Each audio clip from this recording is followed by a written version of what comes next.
The pen hovered over the paper. One signature. That's all it would take. Marcus Whitfield, billionaire, self-made success story, father of 3, was about to sign away everything. 30 years of blood, sweat, and sacrifice, gone.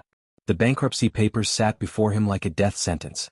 Around the mahogany table, 5 attorneys in $1,000 suits watched in silence. Their job was done.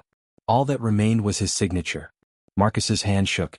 He thought about his late wife, Sarah. What would she say if she could see him now? Giving up. Surrendering. He took a breath and moved the pen closer. And then, "Sir, please don't sign that." The voice was quiet, almost apologetic. Everyone's head snapped toward the corner of the room. Standing there, still holding a coffee tray with trembling hands, was a woman in a faded waitress uniform. Her name tag read, Elena. The head attorney's face turned red. "This is a private meeting. Security." But Marcus didn't call security. Because something about the certainty in her voice, the way her eyes were locked on those papers, made him pause. Elena took one small step forward. "That clause, in section 14b, I think there's a big mistake." The room went dead silent. The lawyers exchanged glances. Who was this woman? What could a waitress possibly know about corporate bankruptcy? But Marcus held up his hand. "Wait," he said quietly. "What mistake?" Elena's voice shook, but her words were clear. "That debt total, it's wrong. Very wrong." And in that moment, nobody in that room, not the billionaire, not the high-priced lawyers, not even Elena herself, knew that this woman was about to expose a truth that would shake a billion-dollar empire to its core. What Elena had seen in those papers would lead to betrayal, danger, and a battle that would test everything she believed about courage and truth. Before we dive deeper, let us know in the comments where you're watching from, and don't forget to hit that subscribe button so you never miss any of our upcoming videos. This is the story of how one overlooked woman changed everything, simply by refusing to stay silent. To understand what happened in that boardroom, you need to know who Elena Martinez really was. She was 47 years old, a widow, a mother of 2, and she was invisible. Every morning at 4:30 a.m., Elena's alarm would ring in her small 2-bedroom apartment on the edge of the city. She'd tiptoe past her daughter Sophia's room, 16 years old, dreaming of college, dreaming of a life Elena could barely afford to give her. Elena worked 2 jobs. Mornings at Whitfield Tower, serving coffee to executives who never looked her in the eye. Evenings at a diner, serving burgers to people too tired to say thank you. She'd been doing this for 3 years. Ever since her husband, Carlos, died suddenly of a heart attack, leaving her with medical bills that still kept her awake at night. But here's what nobody knew about Elena Martinez. Before Carlos got sick, before she dropped everything to care for him, before the hospital bills swallowed their savings, Elena had been 2 semesters away from her accounting degree. She'd been good. Very good. Her professor, Mr. Harrison, had pulled her aside once and said, "Elena, you see patterns others miss. Don't lose that gift." But life had other plans. Now that gift lived in small moments. She noticed when the diner's register was short. When her neighbor's electric bill didn't match their usage. When numbers on a receipt didn't add up. Her daughter Sophia would laugh. "Mom, you can't walk past a math problem without solving it."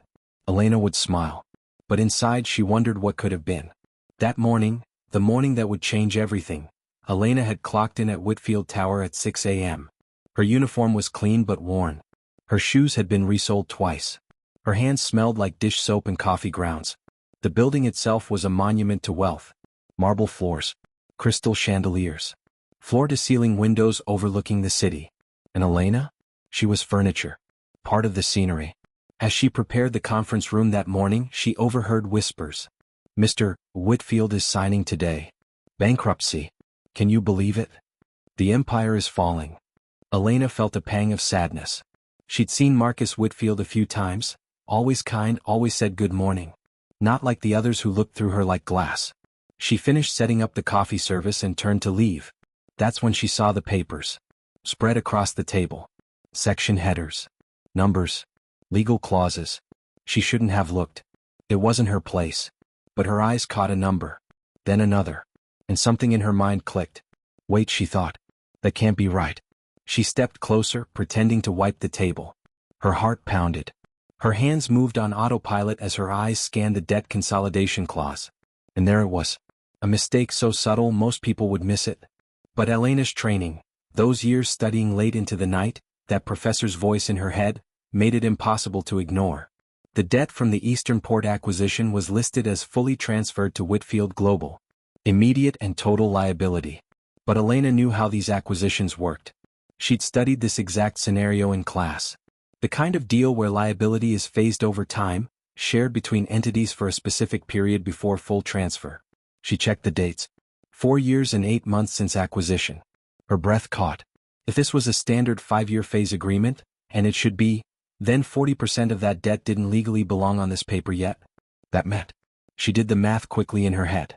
The total liability was overstated by at least $30 million. $30 million. Elena's hands started shaking. This man was about to sign papers that would destroy him based on numbers that were wrong. She looked around. Lawyers everywhere. Smart people. Expensive people. And not one of them had caught it. Elena felt her chest tighten. This wasn't her business. She was just the help. If she spoke up, she'd probably get fired. And she couldn't afford to get fired. Sophia needed her. The bills needed paying. Stay quiet, a voice in her head whispered. It's not your problem. But then she remembered something. When Carlos was dying, the hospital had presented them with a bill. Elena had noticed errors, charges for procedures he never received, duplicate entries. When she'd pointed it out, they'd waved her away. It's all correct, ma'am? She'd stayed quiet. Intimidated. Afraid. They'd been wrong. And those errors had cost them an extra $40,000 they couldn't afford. Carlos had died still apologizing for being a burden. Elena closed her eyes. Not again, she thought. Never again. The door opened. Men in suits filed in. Marcus Whitfield entered last, his face gray with exhaustion and defeat. Elena picked up her tray and moved toward the exit. But as she reached the door, as Marcus's pen touched paper, she stopped, turned around, and spoke. Sir, please don't sign that. Elena's voice cut through the silence like a knife. Every head turned. The lead attorney, a man named Thompson with silver hair and a voice like gravel, stood up immediately. His face flushed red. Excuse me? This is a private. There's a mistake, Elena said louder this time. Her heart hammered, but she forced herself to keep talking. In the papers. A big one. Thompson's eyes went cold. Young lady, I don't know who you think you are. I'm nobody, Elena interrupted. But that clause in Section 14B, the debt consolidation from the Eastern Port acquisition, it's wrong. Marcus Whitfield's hand froze above the signature line. For the first time he really looked at her. What did you say? He asked quietly. Thompson jumped in. Mr. Whitfield, this is absurd. We've reviewed these documents for weeks. Let her speak, Marcus said. His voice was firm. The room went silent. Elena's throat was dry. She could feel every eye on her. Judging. Dismissing. But she'd come this far. The Eastern Port acquisition, she said, her voice steadier now. According to standard acquisition agreements with shared operational control, the debt liability should be phased over 5 years. That means only 60% should be transferred initially, with the remaining 40% staying with the original holding company until the 5-year mark. Thompson scoffed. That's a very creative interpretation from someone who. How long ago was that acquisition? Elena asked, looking directly at Marcus. One of the junior lawyers checked his tablet. 4 years and 8 months. Elena nodded. Then that debt shouldn't be fully on your books yet. Not legally. Which means your total liability in these papers is inflated by, she did the mental math quickly, approximately $30 to $35 million. The room exploded. This is ridiculous. She doesn't know what she's talking about. Get her out of here. But Marcus raised his hand. The noise stopped. He looked at Thompson. Is she right? Thompson's jaw tightened. Mr. Whitfield, this woman is a waitress. With all due respect. Is it right? Marcus repeated. Thompson opened his mouth, closed it, looked at his associates. Finally, we'd need to verify the original acquisition terms. Then verify them, Marcus said. Now. For 20 minutes, the lawyers scrambled through files, made calls, checked documents they'd supposedly already reviewed. Elena stood by the wall, clutching her empty tray, wondering if she'd just destroyed her life over nothing. Marcus sat quietly, watching his lawyers work, occasionally glancing at Elena with an unreadable expression. Finally, Thompson hung up his phone. His face had gone pale. Well? Marcus asked. Thompson cleared his throat. The acquisition agreement does include a 5-year phase structure for liability transfer. We missed it. The consolidation was coded incorrectly when we ran the bankruptcy analysis. The silence that followed was deafening. Marcus leaned back in his chair slowly. He looked at the papers in front of him. The signature line he'd almost signed. Then he looked at Elena. "What's your name?" he asked softly. "Elena, sir. Elena Martinez." "Elena?" he repeated. "Do you understand what you just did?" She shook her head, suddenly feeling the weight of the room again. Marcus stood up, walked over to her. And for the first time in 3 years of working in that building, someone really saw her. "You just saved my life," he said quietly. Elena felt tears prick her eyes but blinked them back. I noticed. That's all." Marcus shook his head. "No, you spoke. There's a difference." He turned to his lawyers. "Everyone out. Except Elena." Thompson looked like he'd been slapped. "Sir, we need to." "Out." The lawyers filed out in uncomfortable silence. When the door closed, Marcus gestured to a chair. "Please, sit." Elena hesitated, then sat. It felt wrong sitting at this table. Marcus sat across from her. For a long moment he just studied her. "How did you see that?" he asked. "My lawyers didn't see it. I didn't see it." Elena took a breath.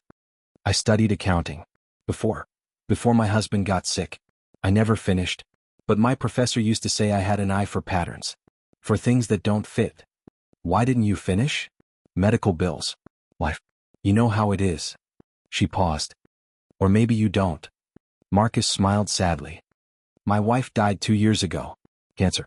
So yes, I know how medical bills can swallow everything." Elena looked up, surprised.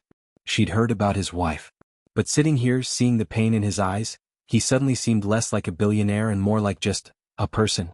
"I'm sorry," she said. "So am I." Marcus leaned forward. "Elena, can I ask you something? Why did you speak up? You could have stayed quiet. It wasn't your problem." Elena thought about Carlos. About the hospital bills. About all the time she'd stayed silent and regretted it. "Because," she said quietly, "staying quiet has cost me too much already. And because it was the truth. And the truth shouldn't care who's speaking it." Marcus nodded slowly. "You're right. It shouldn't." He paused. "But it does. And that's the problem." He stood and walked to the window looking out at the city.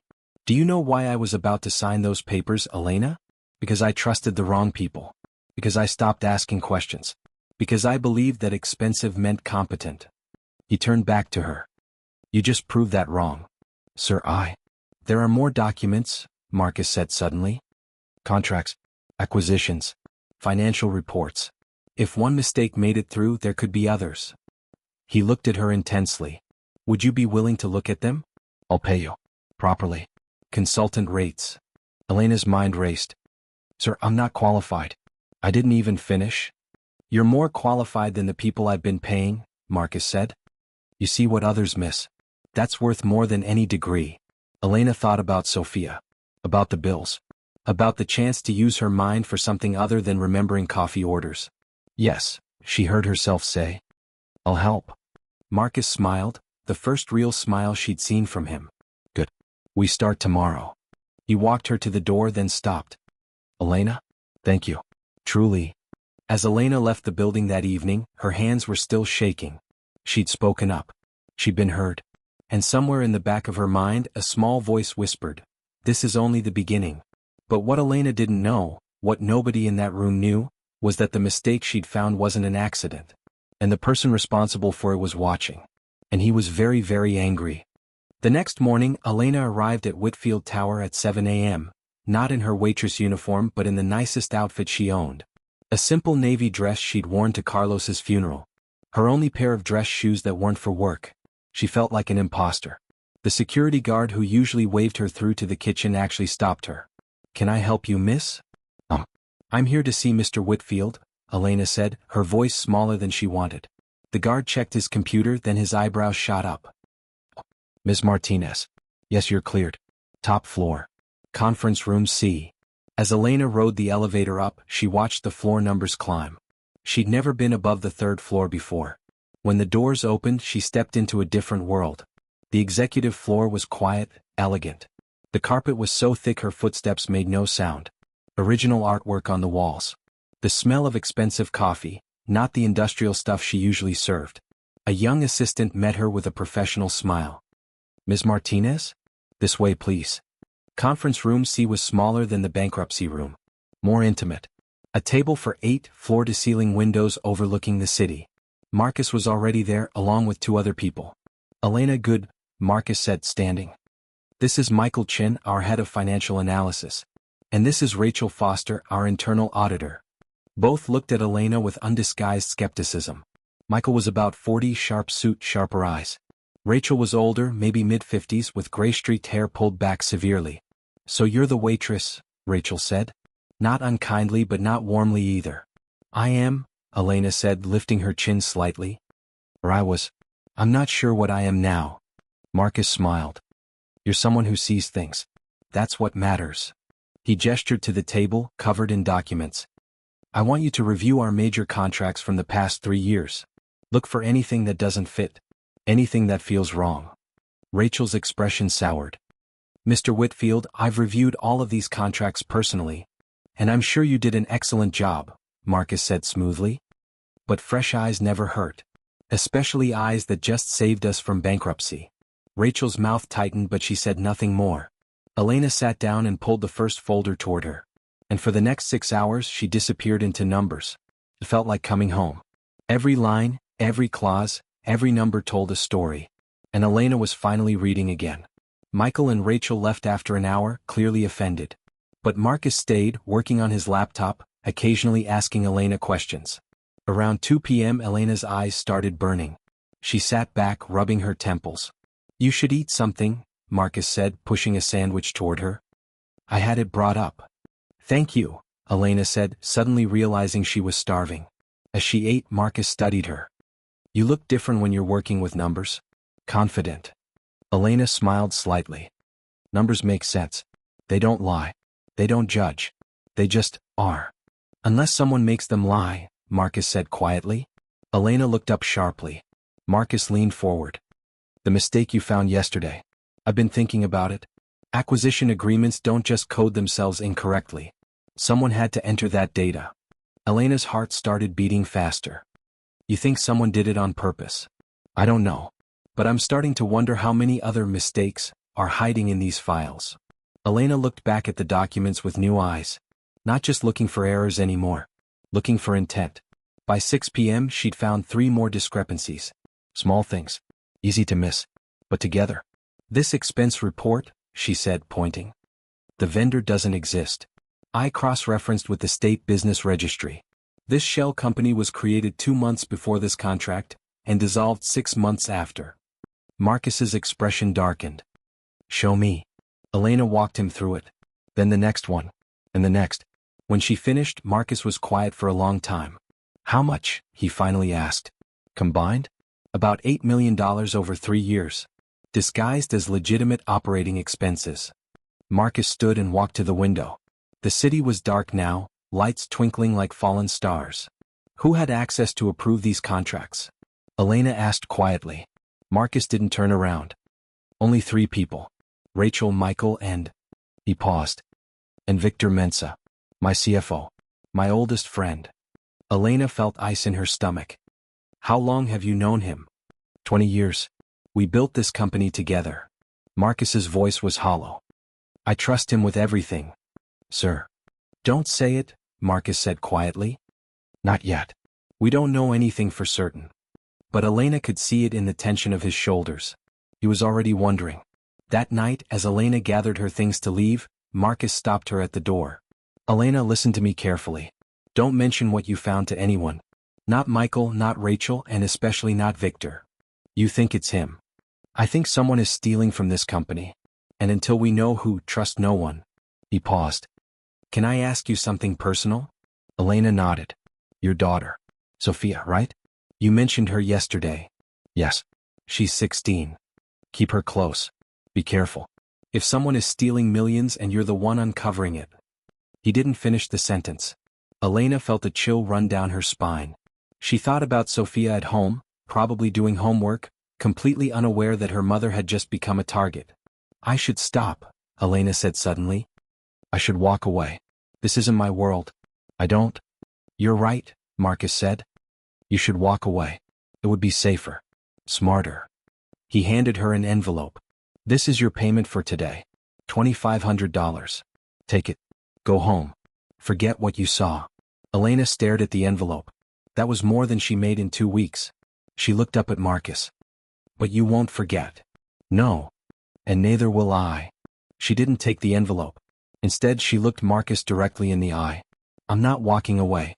My husband died drowning in bills because I stayed quiet when something was wrong. I won't do that again. Not for anyone.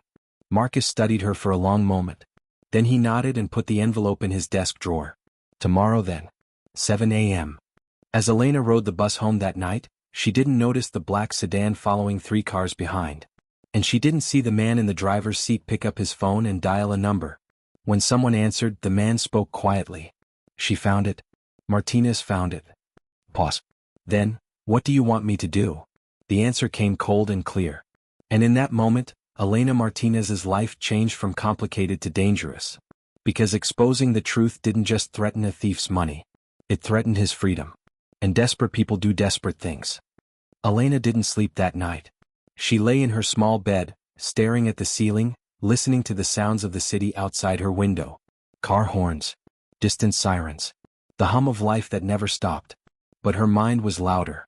She kept thinking about those shell companies, those missing millions, and about Marcus's warning, trust no one.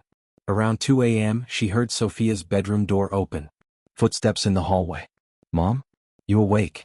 Elena sat up. Yeah, baby. Come here. Sophia padded into the room and sat on the edge of the bed.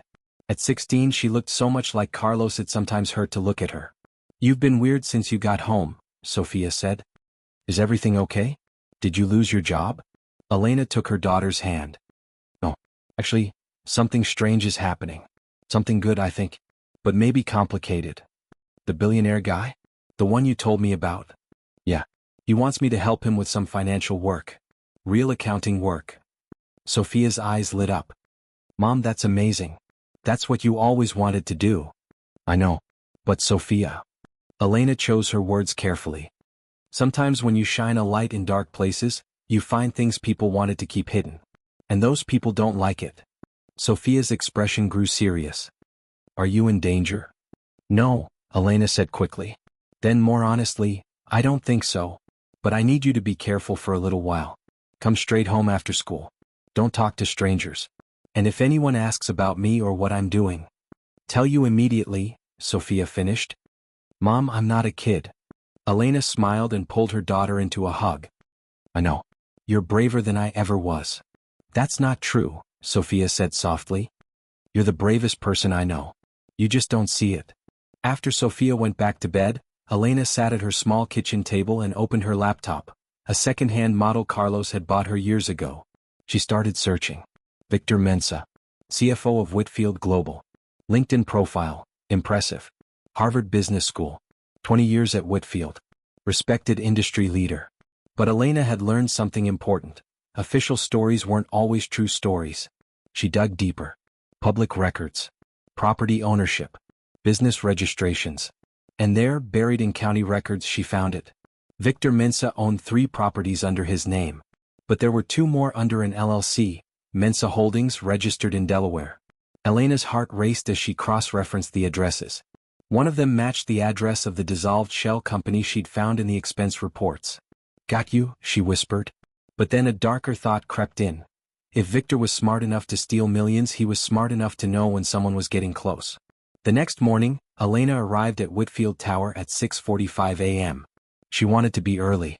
Wanted to review more documents before anyone else arrived. But when she got to conference room C, the door was already open. And Victor Mensa was sitting at the table. Elena froze in the doorway. Victor was in his late 40s with salt and pepper hair, expensive suit, and a smile that didn't reach his eyes. Miss Martinez, he said warmly. The famous waitress turned consultant. Please come in. Every instinct screamed at Elena to turn around. But she forced herself to step inside. Mr. Mensa. I didn't know you'd be here. Well, when I heard Marcus had brought someone new onto the team, I wanted to meet her personally. He gestured to a chair. Please. Elena sat, keeping the table between them. Victor studied her with an expression that might have been friendly. Might have been something else.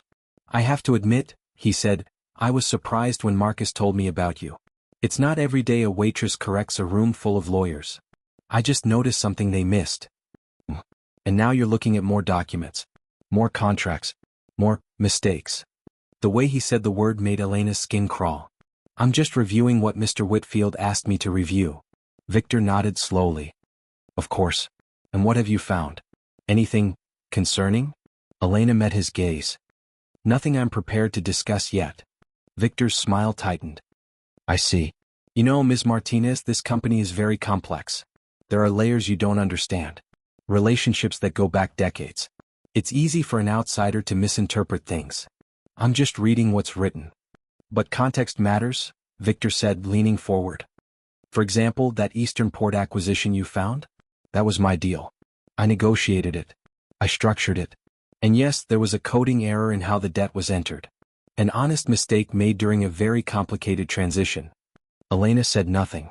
Victor continued, the thing is, when you start questioning people's work, people who have been doing this for 20 years, it creates tension, doubt. Even when there's no reason for it. Is there a reason for it? Elena asked quietly. Victor's eyes went cold for just a second. Then the smile returned. Of course not. But I'm sure you understand how damaging even baseless accusations can be. To reputations. To careers. To families. The threat was subtle but unmistakable. Elena felt her pulse hammering but kept her voice steady. I'm not accusing anyone of anything, Mr. Mensah. I'm just looking at numbers. Good, Victor said, standing. Then we understand each other. He paused at the door. One more thing. Your daughter, Sophia, isn't it? 16 years old?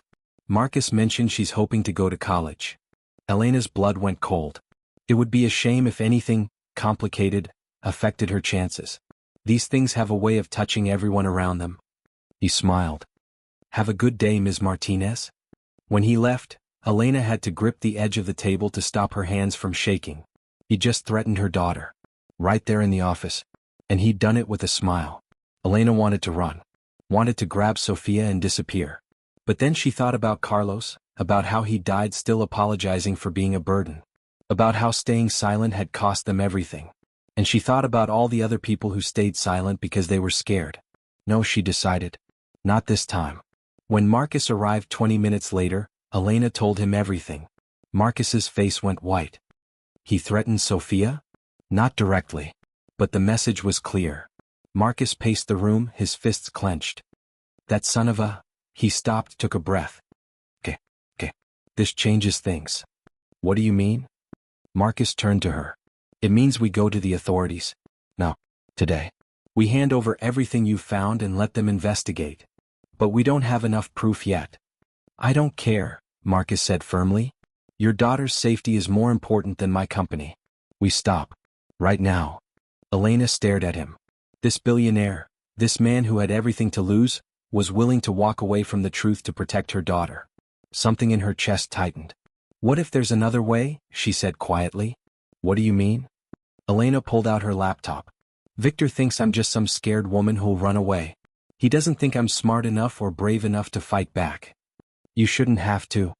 But what if that's his weakness? Elena continued. His arrogance. What if we let him think he scared me off? And while he's relaxed, thinking he won, we gather everything we need. Marcus shook his head. That's too dangerous. Living in fear is dangerous, Elena said. I've done that. I won't do it again. She looked at Marcus. But I can't do this alone. I need you to trust me. Really trust me. Marcus studied her for a long moment. Then he nodded. What do you need? Access to everything. All of Victor's contracts, approvals, communications.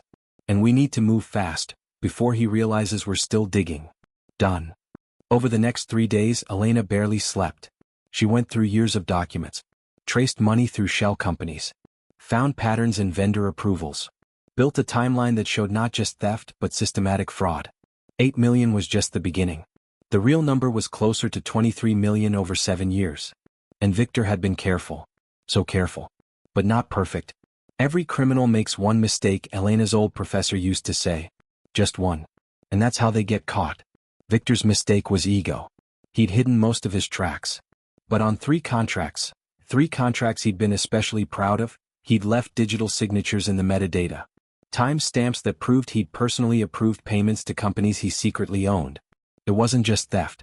It was fraud. And fraud meant prison. On the fourth day, Marcus called an emergency board meeting. "Are you sure you're ready?" he asked Elena. She thought about Sophia. About Carlos. About every time she'd stayed silent and regretted it. "I'm ready." The boardroom was full. 12 members. Rachel and Michael. And Victor, sitting near the head of the table with a confident smile. He thought he'd won. Marcus stood at the head of the table. "Thank you all for coming on short notice. I've called this meeting because we've uncovered some concerning financial irregularities." Victor's smile didn't falter. "What kind of irregularities?" Marcus nodded to Elena. "Miss Martinez will explain." Elena stood. Every eye in the room turned to her. She could feel the judgment, the skepticism, the dismissal. But she'd felt that her whole life. And this time she had the truth. "Over the past 7 years," Elena began, her voice clear and steady, $23 million has been systematically stolen from this company through fraudulent vendor contracts. The room erupted. Victor's smile finally disappeared. "That's absurd," he said. "Marcus, you're going to let this woman?" "Let her finish," Marcus said quietly. Elena connected her laptop to the screen and brought up the first document. And then, piece by piece, she dismantled Victor's empire of lies. She showed the shell companies, the fake invoices, the metadata proving his involvement, the timeline showing exactly when and how each theft occurred. By the time she finished, the boardroom was silent. Victor sat frozen, his face pale.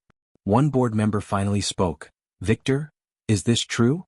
Victor's eyes darted around the room, looking for an exit, looking for support. He found neither. "You don't understand," he said, his voice thin. "This company was dying. I was keeping us afloat. Those funds were temporary loans."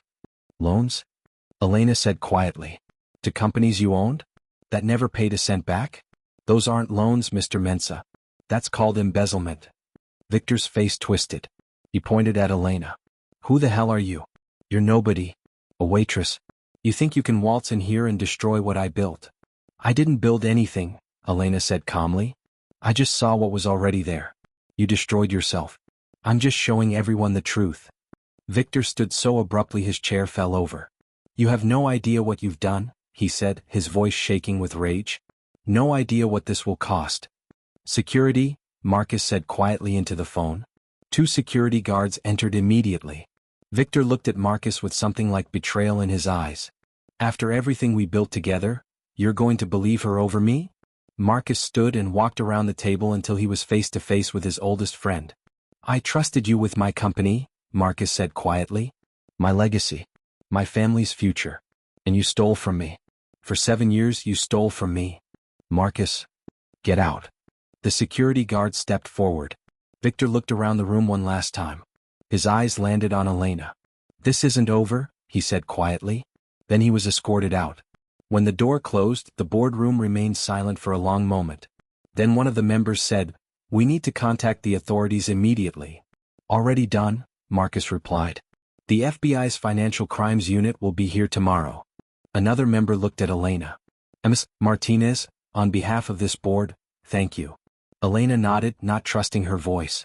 After the meeting, as people filed out, Marcus touched Elena's arm. "You okay?" Elena nodded, then shook her head. Then suddenly she was crying, great, shaking sobs she couldn't control. All the fear, all the stress, all the weight of the past week came crashing down. Marcus guided her to a chair and handed her his handkerchief. "You did it," he said softly. "You exposed him." "He threatened my daughter," Elena said through her tears. "He threatened Sophia and I still pushed forward, and what if?" "Hey." Marcus knelt down so he was eye level with her. "Sophia is safe. You're safe. And Victor Mensah is never going to threaten anyone again." Elena wiped her eyes. "I'm sorry. This is so unprofessional." "Stop," Marcus said gently. "You just took down one of the most powerful men in this industry. You're allowed to be human." Elena laughed weakly. "I don't feel powerful. I feel exhausted." "That's what courage feels like," Marcus said. "It's not feeling fearless. It's feeling terrified and doing it anyway." That night, when Elena got home, Sophia was waiting up. Mom? It's all over the news. They arrested that CFO guy. Was that because of you? Elena pulled her daughter into a tight hug. Yeah, baby. That was because of me. Mom, I'm so proud of you. Elena held her daughter and let herself finally feel it. Pride. Not for being perfect. Not for being fearless. But for being brave enough to speak. And that, she realized, was enough. The FBI investigation took 3 months. 3 months of depositions, interviews, document reviews. 3 months of reporters camping outside Elena's apartment building. 3 months of her face appearing in business journals with headlines like, "The Waitress Who Brought Down a CFO," and "How One Woman's Courage Exposed Corporate Fraud." Elena hated it. She wasn't interested in being famous. She just wanted to go back to normal. But normal, she was learning, was gone forever. On a Tuesday morning in late October, Elena sat in Marcus's office. Not conference room C anymore, but his actual private office. She'd been coming here regularly for the past 3 months, helping the FBI investigators, working with the new CFO to untangle Victor's web of fraud, and slowly, impossibly, becoming part of the Whitfield executive team. Marcus handed her a coffee. You still take it black, right? Elena smiled. Some things don't change. But some things do, Marcus said, sitting across from her. Elena, I want to talk to you about your future. Elena's stomach tightened. If this is about letting me go. God, no. The opposite. Marcus pulled out a folder. This is an offer. Official. Head of Financial Oversight and Ethics. Full executive position. Salary, benefits, the whole package. Elena stared at the folder. Marcus, I don't have a degree. I haven't even finished. So finish, Marcus said simply. The company will pay for it. Evening classes. Online programs. Whatever works for you. But Elena. He leaned forward. You saved this company. Not just from Victor's theft, but from a culture that allowed it to happen. We need you. I need you. Elena opened the folder with shaking hands. The salary made her dizzy. It was more than she'd made in the last 5 years combined. I don't know if I can do this, she said quietly. Executive meetings, board presentations, managing people. I'm not. You stood in front of this company's board and exposed a $23 million fraud, Marcus said. If you can do that, you can do anything. Elena looked at the offer. Then at Marcus. Can I ask you something? Why me? Really? You could hire someone with credentials, experience. Because credentials didn't save me, Marcus said. Courage did. And you can't learn courage from a textbook. Elena thought about Sophia. About the life this salary could give her. College without debt. Security. Options. But more than that, she thought about the other Elenas out there. The invisible women in uniforms who saw things but never spoke. Who had knowledge but no platform. Who had courage but no opportunity. She said yes, maybe she could change that. Okay, Elena said quietly. Yes, I'll do it. Marcus smiled, the genuine kind that reached his eyes. Good. Because I already had your office set up. He walked her down the hall to a corner office with floor-to-ceiling windows overlooking the city. Elena stepped inside and immediately wanted to cry. On the desk was a framed photo, her, Sophia, and Carlos from years ago before the illness, when life was simple and full of hope. How did you? Sophia helped, Marcus admitted. She's very proud of you, you know? Elena touched the frame gently. I wish Carlos could see this. He can, Marcus said softly. And I think he'd be incredibly proud.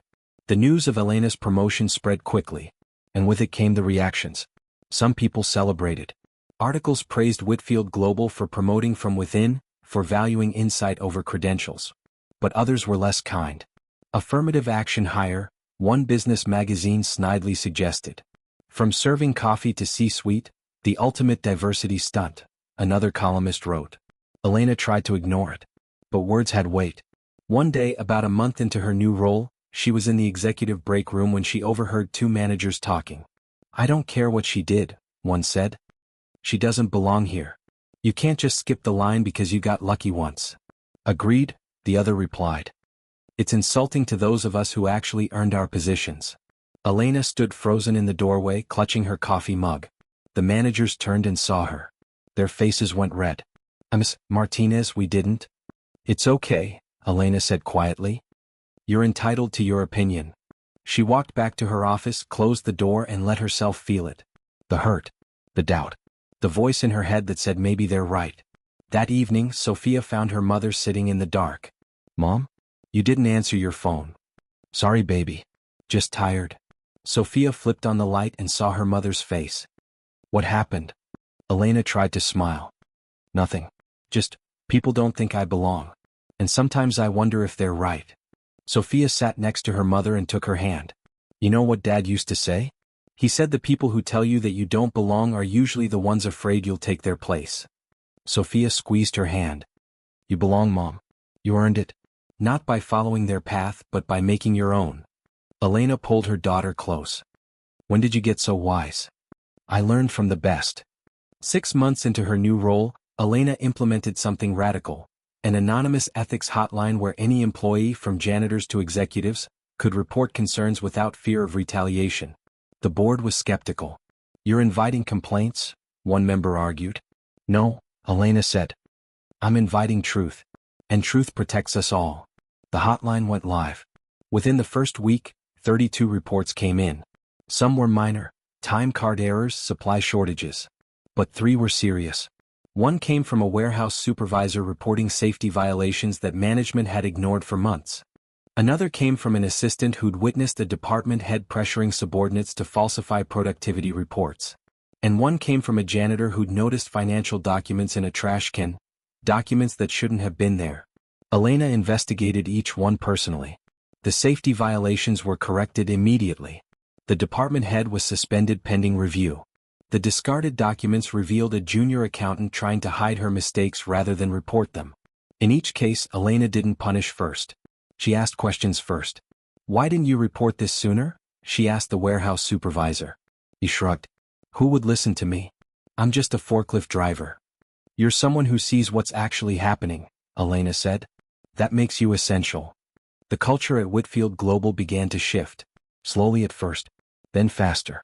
People started speaking up, asking questions, challenging assumptions. And for the first time in years, the company felt alive, not perfect but honest. 1 year after Elena's promotion, Marcus invited her to the annual company gala, a formal event where Whitfield Global celebrated its achievements and honored employees. Elena almost didn't go. Galas weren't her thing. But Sophia insisted. "Mom, you have to. Besides, I want to see you in a fancy dress." So Elena bought her first evening gown, simple, elegant, midnight blue, and felt absolutely ridiculous. Until she walked into the ballroom and saw Sophia's face light up. "Mom, you look beautiful." "I look uncomfortable," Elena said, tugging at the dress. "Same thing," Sophia teased. The evening was surreal. Elena made small talk with board members, smiled for photos, and tried not to feel like an imposter. Then Marcus took the stage. "Good evening, everyone. Thank you for being here. This year has been transformative for Whitfield Global." He paused, his eyes scanning the crowd until they found Elena. A year ago, this company was on the brink of collapse. Not just financially but morally. We had lost our way. And it took someone from outside our world to show us the truth. Elena's cheeks burned as people turned to look at her. Elena Martinez didn't save this company because she had credentials or connections. She saved it because she had courage. Because she refused to stay silent when silence was easier. Because she believed truth mattered more than comfort. Marcus stepped aside and a screen lowered behind him. On it appeared photos: Elena in her waitress uniform. Then in conference room C. Then presenting to the board. Then in her new office. This year we're creating a new award. The Elena Martinez Courage Award, given annually to any employee, regardless of position, who demonstrates the courage to speak truth, even when it's difficult. The room erupted in applause. Elena felt tears sting her eyes. Marcus continued, "And the first recipient of this award is Elena herself, for showing us all what real leadership looks like." As Elena walked to the stage, her legs shaking, she thought about the woman she'd been a year ago. Invisible, exhausted, voiceless. And she thought about the woman she was now. Not perfect, not fearless, but seen, and heard, and valued. When she reached the microphone, the room went quiet. Elena took a breath. "A year ago," she began, "I was invisible. I served coffee. I cleared dishes. And I was okay with that because I thought that's who I was meant to be." She paused. "But then I saw something wrong. And I had a choice: stay invisible and stay safe, or speak up and risk everything." Elena looked out at the crowd, at faces from every level of the company. "I'm not special," I'm not a hero. I'm just someone who decided that truth mattered more than fear. And here's what I learned. Every single person in this room has that same power. She smiled. You don't need a title to make a difference. You don't need permission to speak truth. You just need courage. And courage isn't the absence of fear, it's doing what's right even when you're terrified. Elena held up the award. This doesn't belong to me alone. It belongs to every person who's ever felt invisible, who's ever been told they don't matter, who's ever wondered if their voice counts. Her voice strengthened. Your voice counts. You matter. And the world needs you to speak. The applause was deafening. Later that night, as Elena and Sophia rode home in a car Marcus had insisted on providing, Sophia leaned her head on her mother's shoulder. Dad would be so proud, she whispered. Elena kissed her daughter's head. I hope so, baby. I really hope so. As the city lights blurred past the window, Elena thought about everything that had changed. The job, the salary, the recognition. But the biggest change wasn't external. It was internal. For the first time in her life, Elena Martinez believed she deserved to be seen. And that belief, she was learning, was the most powerful thing of all. 2 years after that boardroom confrontation, Elena stood in front of a different kind of room. Not a corporate boardroom. Not a gala. A classroom. Adult Education Center evening program. 23 students, ages ranging from 19 to 56. All working. All tired. All hoping education could change their lives. Elena knew that hope. She'd lived it. Good evening, everyone, she said, setting her bag down. Welcome to Financial Ethics and Corporate Accountability. I'm Elena Martinez, and before we begin, I want you to know something about me. She wrote her name on the board. 10 years ago, I dropped out of this exact program. Same school. Same degree. I was 2 semesters away from graduating when life got complicated. The students looked up with sudden interest. I spent the next 8 years as a waitress. Serving coffee. Clearing plates. Being invisible. Elena turned to face them. And then one day I saw something I wasn't supposed to see. And I had to choose, stay invisible or speak up. She smiled. Obviously I spoke up. Cost me my safety. My anonymity. My peace of mind. But it gave me something more valuable, my voice. One student, a woman about Elena's age, raised her hand. I read about you. You're that woman who exposed the CFO. I am, Elena said. But more importantly, I'm that woman who came back and finished her degree. I graduated 6 months ago. Which means every single person in this room can do the same thing. She saw hope light up in several faces. This class isn't just about corporate finance, Elena continued. It's about understanding that ethics and accountability aren't luxuries. They're requirements. And they start with us, with people who are willing to ask questions even when it's uncomfortable. Over the next 12 weeks, Elena taught that class with the same passion she brought to her work at Whitfield Global. She shared real cases, anonymized, of course. She taught them to spot red flags, to trust their instincts, to document everything, to speak up when something felt wrong. And most importantly, she taught them that their voices mattered. One evening after class, a young man approached her nervously. Ms. Martinez? Can I ask you something? Of course. I work at a small accounting firm. And I think my boss is doing something wrong with client funds. But I'm just an intern. Nobody will listen to me. Elena set down her papers. Tell me what you've seen. They talked for 45 minutes. Elena asked questions, took notes, helped him organize his observations. Finally she said, You're right. What you're describing is embezzlement. And you need to report it. The young man's face paled. But if I'm wrong? You're not wrong. You're seeing a pattern. Trust yourself. What if I lose my job? Elena met his eyes. What if you don't speak up and clients lose their life savings? That question hung in the air. The young man left that night with a plan. Document everything, report it to the state board, and do it anonymously if necessary. 2 months later, Elena received an email from him. Ms. Martinez, they arrested my boss yesterday. You were right. I was scared, but I spoke up. 3 families got their money back because I didn't stay silent. Thank you for teaching me that my voice matters. James. Elena read that email 3 times, tears streaming down her face. This, she realized, was the real impact. Not headlines. Not awards. This one person finding their courage and changing lives. At Whitfield Global, Elena's ethics office had grown from her alone to a team of 12. They investigated reports. Trained employees. redesigned policies to make honesty easier than deception. And slowly, Whitfield Global became known not just as a successful company, but as an ethical one. Other companies started reaching out. How did you change your culture? They asked. How do you make people feel safe enough to speak up? Elena's answer was always the same. You listen. Really listen. And when someone tells you something's wrong, you believe them until you have reason not to, not the other way around. Sounds simple. But in practice it was revolutionary. 3 years after that first boardroom confrontation, Elena received an unexpected phone call. Ms. Martinez? This is Christine Young from the Federal Ethics Commission. Elena's heart jumped. Yes. We'd like to invite you to testify before Congress.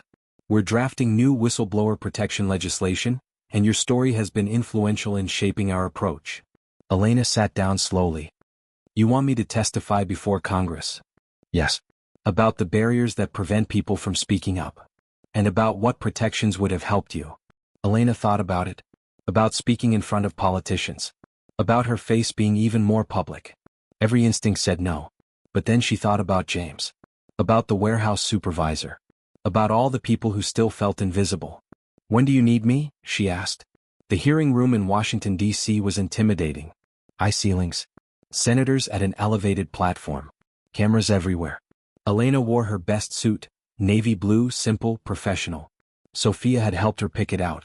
You've got this, Mom, Sophia had said that morning before Elena left. Just tell the truth. That's all you've ever done. Now, sitting at the witness table with a microphone in front of her, Elena took a breath. The committee chair, Senator Rodriguez, spoke first. Ms. Martinez, thank you for being here. Can you tell us, in your own words, what happened when you first noticed the discrepancy in those bankruptcy documents? Elena leaned toward the microphone. I was serving coffee, and I saw numbers that didn't make sense. At first, I tried to ignore it because... She paused. Because I didn't think anyone would listen to someone like me. Someone like you? Senator Rodriguez prompted gently. A waitress. A woman without a degree. Someone invisible. Elena's voice grew stronger. But then I realized something. The truth doesn't care about credentials. It doesn't care about titles or power. It just is. And someone needed to speak it. For the next 2 hours, Elena testified about the barriers she'd faced. The intimidation. The threats. The isolation. The fear. But also about what had protected her. Marcus's willingness to listen. The evidence she'd carefully gathered. The support system she'd built. What would you say to other whistleblowers? One senator asked. People who are afraid to speak up. Elena thought carefully. I would say, document everything. Find someone you trust. And remember that staying silent has a cost too. Maybe not immediately, but eventually.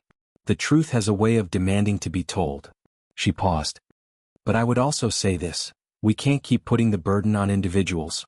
We need systems that protect truth-tellers, not punish them. We need laws that make it safe to speak up.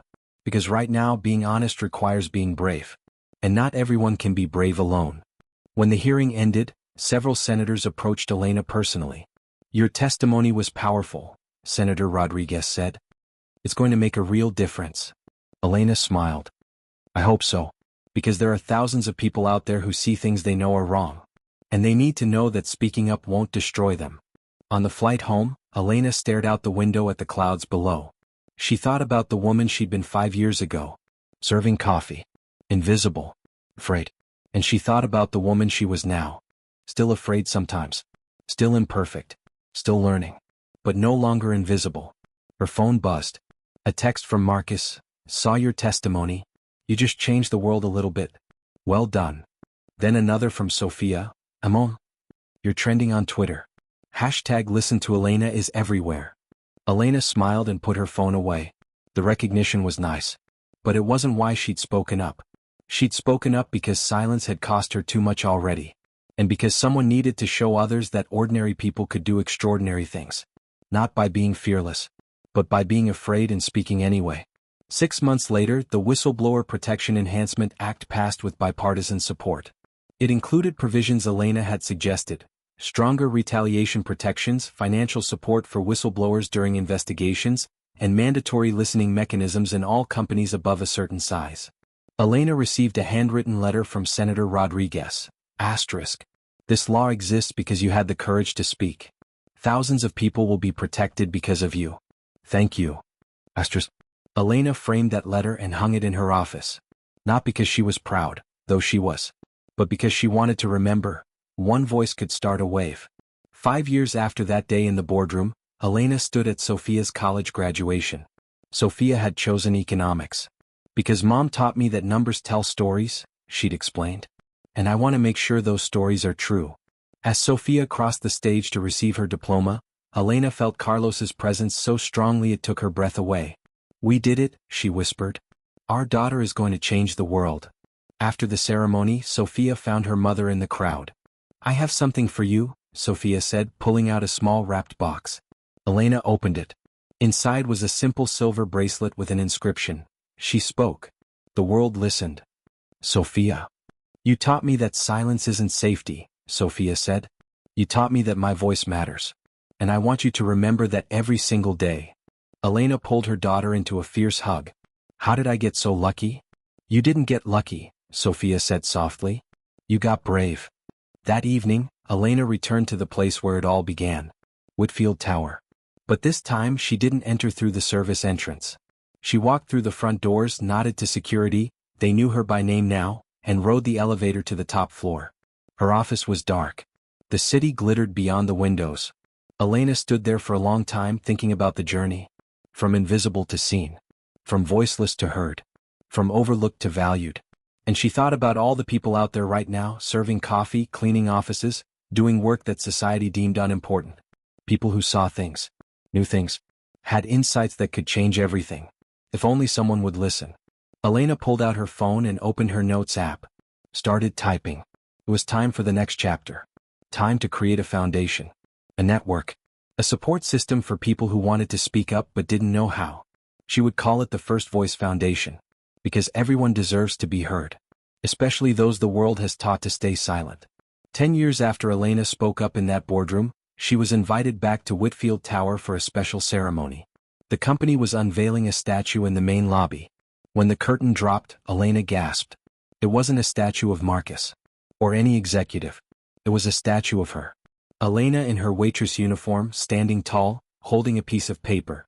The plaque read, Elena Martinez. She saw the truth. She spoke the truth. She changed everything. May we all have her courage.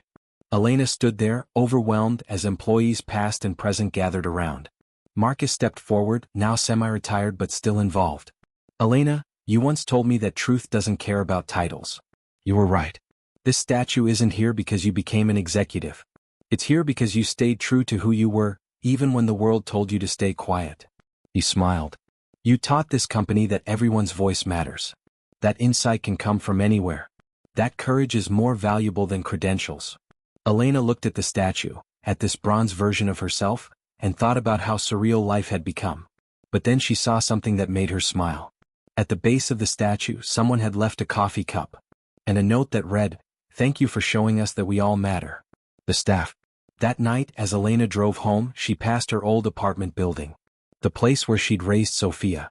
Where she'd grieved Carlos. Where she'd been invisible for so long. She didn't live there anymore. But she remembered that woman. And she loved her. Because that woman, tired, overlooked, struggling, had found the courage to speak. And in speaking had changed not just her own life, but countless others. Elena pulled over and sent a text to Sophia.